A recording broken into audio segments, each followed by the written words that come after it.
I'm joined now by Peter Vincent. He's a former counterterrorism official with the U.S. Departments of Justice and Homeland Security. Why don't we start with this horrific attack in London? I want to get your thoughts. Well, Mike, it's another tragedy in Europe. Frankly, it's precisely what we've known for a long time, that both al-Qaeda in the Arabian Peninsula and the self-proclaimed Islamic State have advocated for. Way back in October of 2010, al-Qaeda in the Arabian Peninsula published an internet-based magazine called Inspire. And in that particular magazine, they had an article entitled The Ultimate Mowing Machine, which featured a heavily armored pickup truck. And the article had various tips on how to make that pickup truck into a very deadly vehicle. And then in December of 2010, both the Department of Homeland Security and the Federal Bureau of Investigation issued a joint bulletin warning the entire world, essentially, based on that article in Inspire magazine, as well as information they were hearing from intelligence sources all over the world, that al-Qaeda in the Arabian Peninsula looked to do something like this. And then, of course, in September of 2014, the former senior leader and spokesperson of the so-called Islamic State issued a very, very graphic call to supporters of the Islamic State to find the non-believers, the adversaries of the Islamic State anywhere they could, and to not necessarily rely on things like firearms. He stated, again, very graphically, crush their heads with a stone, slaughter them with a knife, run over them with a car, throw them down from a high place, choke them, or poison them to death. And we've seen that although vehicles and knives are fairly unsophisticated weapons, they are incredibly lethal,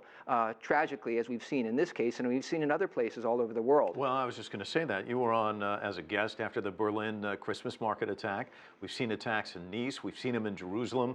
Is this the new normal? I mean, is this the new form of terrorist attack? And it does induce terror. It accomplishes the goal that terrorist organizations worldwide hope to achieve, and that is to cause great chaos, fear, and indeed terror. You're absolutely right. We saw the Bastille Day 2016, July 14th attack in Nice, France, where 86 men, women, and children were slaughtered by an individual driving a very large truck. And then, as you referred to, on December 19th in Berlin, we saw another individual inspired or directed by these terrorist groups kill 12 people and injure countless others. So this is very much the way that these different groups hope to inspire individuals, these so-called lone rats, to carry out activities on their own without formal instruction from their handlers, from any of these terrorist groups. I want to talk to you about the summit. Before I do, I just kind of maybe just some general thoughts on the irony of this, that this comes a day after so much made of these laptops no longer in your carry-ons. They've got to go in the cargo compartment, not just in the United States, but we saw this ban also coming from the UK. It seems like you can come out with these pronouncements, but you can't stop this sort of thing.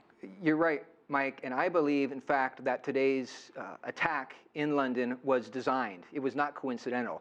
It was designed to send the entire world a message when leaders from more than 60 nation states combating the scourge of the so-called Islamic State were meeting in Washington, D.C., ministers, foreign ministers.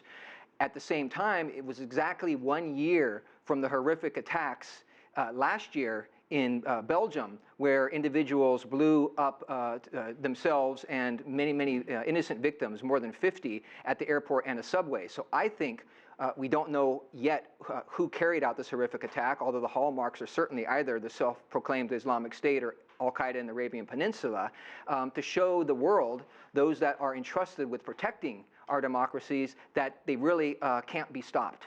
Let me ask you about this summit, because you touched on it there. Is there a blueprint that they can come up with? I mean, when you look at this, as you said, it's not a coincidence. It comes on this day.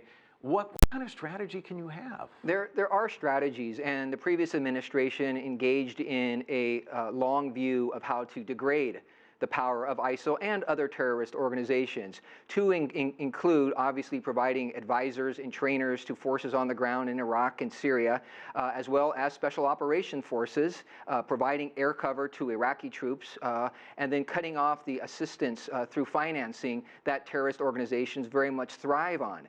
Yet here you have an attack on very much the mother of global democracy.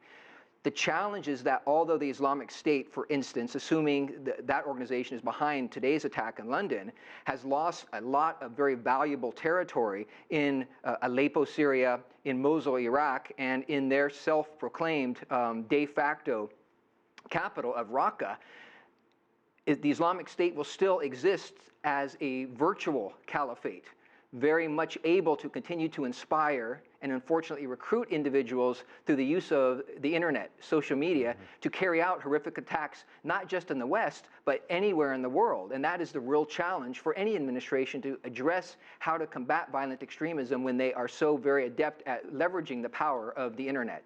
Peter Vincent, always a pleasure talking to you. Thanks so much for coming in. Thank you, Mike.